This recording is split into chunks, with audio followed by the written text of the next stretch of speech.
வணக்கம். இன்றைக்கி நம்ம பார்க்க போகிற சமையல் ஒரு சூப்பரான ரொம்ப சிம்பிளான சிக்கன் சாதம் எப்படி செய்யலாங்கிறத பார்க்கலாம். இப்போ ஒரு மிக்ஸி ஜார் எடுத்துக்கலாம். நல்லா ஒரு 20லேருந்து 25 பூண்டு பல் சேர்த்துக்கலாம். இப்போ இதில் நல்லா ஒரு 2 டேபிள் ஸ்பூன் காரத்துக்கு ஏற்ற மாதிரி மிளகாத்தூள் சேர்த்துக்கலாம். சேர்த்துட்டு இதை நல்லா அரைச்சிட்டு வந்துக்கலாம். குறைன்னு அரைச்சிக்கலாம். இப்போ ஒரு கடாயை எடுத்துக்கலாம். தேவையான அளவுக்கு எண்ணெய் சேர்த்துக்கலாம்.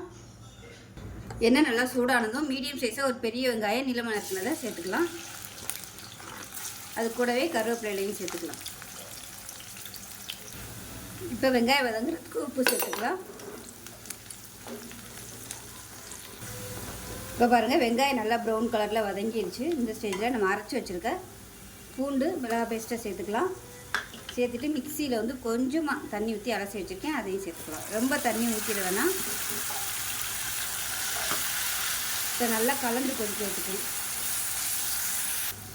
இப்போ பூண்டு மிளகாத்தூள் அரைச்ச பேஸ்ட் நல்லா வதங்கிடுச்சு. இந்த ஸ்டேஜில் நல்லா ஒரு 1/4 கிலோ அளவுக்கு எலும்பு இல்லாத சிக்கனாக எடுத்திருக்கேன், அதை சேர்த்துக்கலாம்.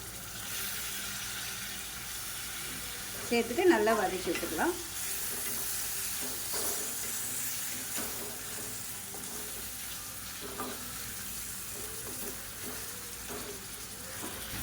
இப்போ நல்லா வதக்கியாச்சு.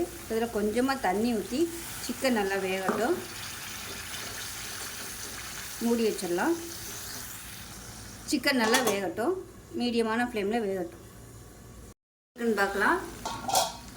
இப்போ பாருங்கள், சிக்கன் நல்லா வெந்து சூப்பராக வந்துடுச்சு. நல்லா வத்திடுச்சு பாருங்கள் தண்ணியெல்லாம். இந்த ஸ்டேஜ் வரைக்கும் நல்லா வதக்கிக்கணும். சிக்கன் நல்லா வெந்துருச்சான்னு பார்த்துட்டு தேவையான அளவுக்கு சேர்த்துக்கோங்க. நான் ஒரு 2 கப் அளவுக்கு சாதம் சேர்த்துருக்கேன். கலந்துட்டு பத்தலைன்னா சேர்த்துக்கலாம். நான் இன்றைக்கி சாதாரண ரைஸ் தான் சேர்த்துருக்கேன். நம்ம சாப்பாட்டு அரிசி தான் சேர்த்துருக்கேன். நீங்கள் பிரியாணி அரிசி சேர்க்குறனாலும் சேர்த்துக்கலாம். அது நல்லா கலந்து விட்டுக்கலாம். இந்த கிரேவி டேஸ்ட் பண்ணையில் உப்பு கொஞ்சம் சுள்ளுன்னு இருக்கிற மாதிரி பார்த்துக்கோங்க. அப்போ தான் சாதம் சேர்ந்து கலக்கும்போது டேஸ்ட் கரெக்டாக இருக்கும் உங்களுக்கு உப்பு. இப்போ இதில் இன்னும் கூட சாதம் சேர்த்துக்கலாம். இப்போ நான் எக்ஸ்ட்ரா சாதம் சேர்த்துருக்கேன். மறுபடியும் நல்லா கலந்து விட்டுடலாம்.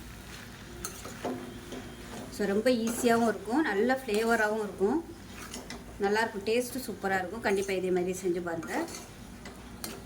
இப்போ எல்லாத்தையும் நல்லா மிக்ஸ் பண்ணி விட்டுக்கலாம். சிக்கன் பீஸ் இன்னும் கூட நீங்கள் சின்னதாக கட் பண்ணி போட்டுக்கலாம். அவ்வளோதான், அருமையான ஒரு சிக்கன் ரைஸ் ரெடி ஆயிடுச்சு. சாதம் உதிரியாக வடிச்சுக்கோங்க. இது ஆறுச்சுன்னா இன்னும் நல்லா உதிரியாக வந்துடும். ஸோ இதே மாதிரியே செஞ்சு பாருங்கள். செஞ்சு பார்த்துட்டு எப்படி இருந்துச்சுங்கிறத சொல்லுங்கள். வீடியோ பிடிச்சிச்சுன்னா லைக் பண்ணுங்கள், கமெண்ட் பண்ணுங்கள், சேனலை சப்ஸ்கிரைப் பண்ணுங்கள், பக்கத்தில் பெல் பட்டன் ப்ரெஸ் பண்ணுங்கள். நன்றி.